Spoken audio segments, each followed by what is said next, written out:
The Falcons made a couple of solid moves in free agency. Let's talk about all their moves coming up next. Welcome to Atlanta where the Falcons play, and we going for that dub like every day. Big beats hit the streets, see gangsters roaming, and parties don't stop till 8 in the morning. What's good, YouTube? Down Falcons, and here back in another video. Welcome back to Falcons Talk, Season 4, Episode 3, where I'll talk about the Falcons' free agency moves. This was not a flashy free agency. They didn't go out and spend big name superstars. Instead, they focused on short-term deals, filling roster gaps, and keeping flexibility. So I hope you guys enjoy, and let's get started with the additions. And we start at quarterback, and this by far the most controversial and head scratcher. Tua Tagovailoa. He comes in on a 1-year, $1.3 million deal, and it's clearly the most important move they made. The Falcons aren't acting him to be elite. They just need stability, and at that price, it's a smart, low-risk gamble with real upside. Behind him, Trevor Siemian signs a 1-year deal as a backup. His role is simple: provide experience and make sure the offense can stay functional if he's forced into action. At the running back position, Brian Robinson Jr. was signed to a 1-year, $2.5 million deal, and this is basically your replacement for Tyler Algier, who I'll get to later. He brings that same physical downhill style Atlanta relies on in the run game. So this move is more about maintaining production than upgrading. Tyler Goodson was also added on a low-cost deal, and he fills a different role. He gives the Falcons a speed option and depth behind the main backs. At the wide receiver room, Jahan Dotson was one of the bigger signings, agreeing to a 2-year, $15 million deal. So this move is really about adding explosiveness and adding another legitimate target in the passing game. The Falcons also brought back a former wide receiver, that being Olamide Zaccheaus. He returns on a short-term deal. In 2025, he produced in the 300-yard range as a rotational slot receiver, but his value is in his reliability. He knows the system, runs clean routes, and gives the quarterback a dependable underneath option. At tight end, Austin Hooper comes back on a 1-year, $3.25 million deal. He's not the focal point of the offense anymore, but he's still a reliable veteran who knows the system and who can help move the chains and contribute in multiple formations. On special teams, the Falcons made a couple of clear decisions. Jake Bailey signed a 3-year, $9 million deal, showing they wanted stability at punter. In 2025, he averaged over 45 yards per punt, consistently helping with field position. Additionally, Nick Folk was signed to a 2-year deal at kicker. After inconsistency last season, this move is about dependability. Defensively, the Falcons focused heavily on building depth along the front. Deshaun Hand signed a 1-year deal and brings value as a run defender. In 2025, he didn't put up big numbers, but he consistently held his ground and did the kind of work that doesn't always show up on the stat sheet.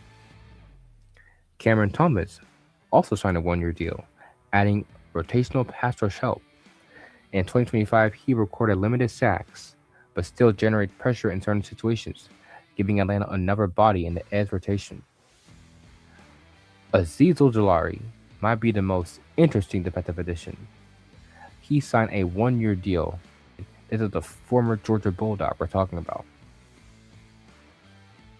At linebacker, Channing Tindall was added on a 1-year deal. In 2025, he played mostly on special teams, but with limited defensive snaps. But what stands out to him is that his speed gives Atlanta more flexibility in coverage and situational packages. Chris Williams was also brought in on a 1-year deal as a depth defensive tackle. In 2025, he rotated against the run primarily, helping maintain depth along the interior. D'Angelo Malone returns on a 1-year deal, providing continuity. In 2025, he contributed as a rotational role on special teams, giving the Falcons a familiar option in their linebacker group. Elijah Garcia was retained on an exclusive right center. He did not see much playing time in 2025, but The team clearly sees developmental potential and wanted to keep him at a low cost. So now with the additions out of the way, we have to look at the departures. And this is where the biggest changes really happen. The biggest one by far was Kirk Cousins, marking a major shift at quarterback. In 2025, replacing Penix, he did what he could for the Falcons. He did what he could for us. But the contract and his injury, the inconsistencies, the turnovers, it just was not good enough. So this move officially reset the position. Then Caleb McGarry, the right tackle, retired, and it's a big loss for Atlanta.